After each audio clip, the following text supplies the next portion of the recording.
Après 48 heures passées en garde à vue à l'hôpital de Melun, Pierre Palmade a été transféré au palais de justice de Melun ce vendredi midi. Une nouvelle étape.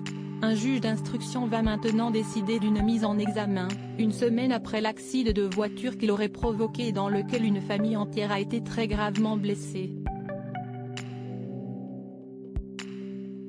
Le parquet, quant à lui, a requis sa mise en détention provisoire. Réactualisation à 15h24, Pierre Palmade a fini d'être entendu par le juge d'instruction en première comparution. L'humoriste est actuellement devant le juge des libertés et de la détention accompagné de son avocat pour savoir s'il sera effectivement placé en détention provisoire. Le huis clos a été prononcé. Le procureur qui a demandé la détention provisoire est également présent pour plaider pour cette détention. Rappelons que Pierre Palmade est en état de récidive légale suite à sa condamnation de 2019. Si est un nouveau chapitre de cette dramatique histoire qui s'ouvre désormais pour l'humoriste Pierre Palmade.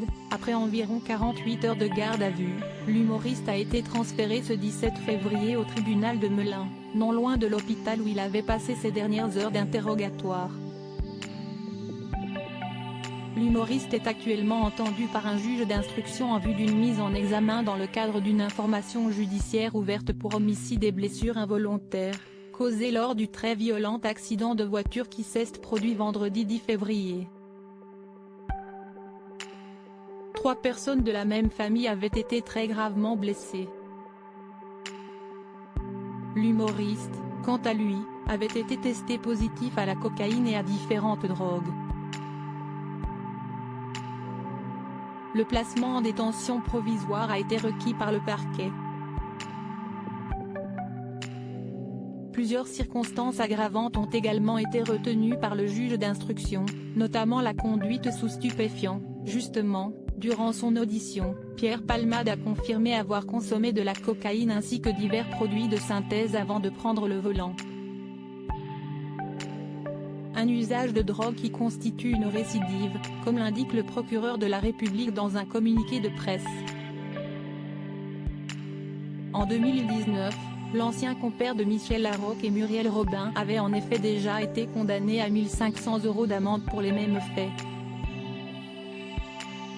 Les victimes toujours dans un état préoccupant. Les 2 hommes qui se trouvaient également dans la voiture de Pierre Palmade ont également été déférés devant les magistrats, pour des faits de non-assistance à personne en danger. Pour rappel, tous les 2 s'étaient enfuis des lieux avant l'arrivée des secours, un scénario confirmé devant les policiers qui avaient arrêté le premier d'entre eux ce mercredi chez une amie à Clichy. Le second s'était rendu de lui-même, poussé par son avocat. S'il a donc confirmé l'usage de drogue, Pierre Palmade n'a pas été très loquace devant les inspecteurs. Dévasté de ce drame, il aurait simplement expliqué avoir eu un trou noir au moment de l'accident et ne souvenir de rien. La famille violemment percutée par le véhicule de l'humoriste est toujours hospitalisée dans un état grave.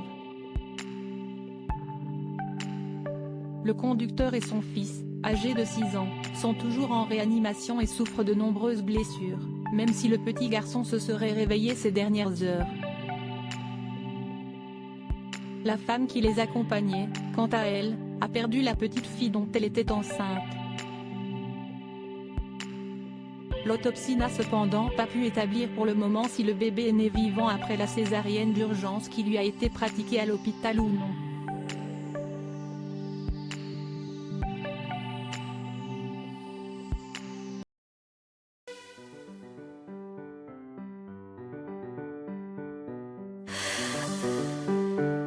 나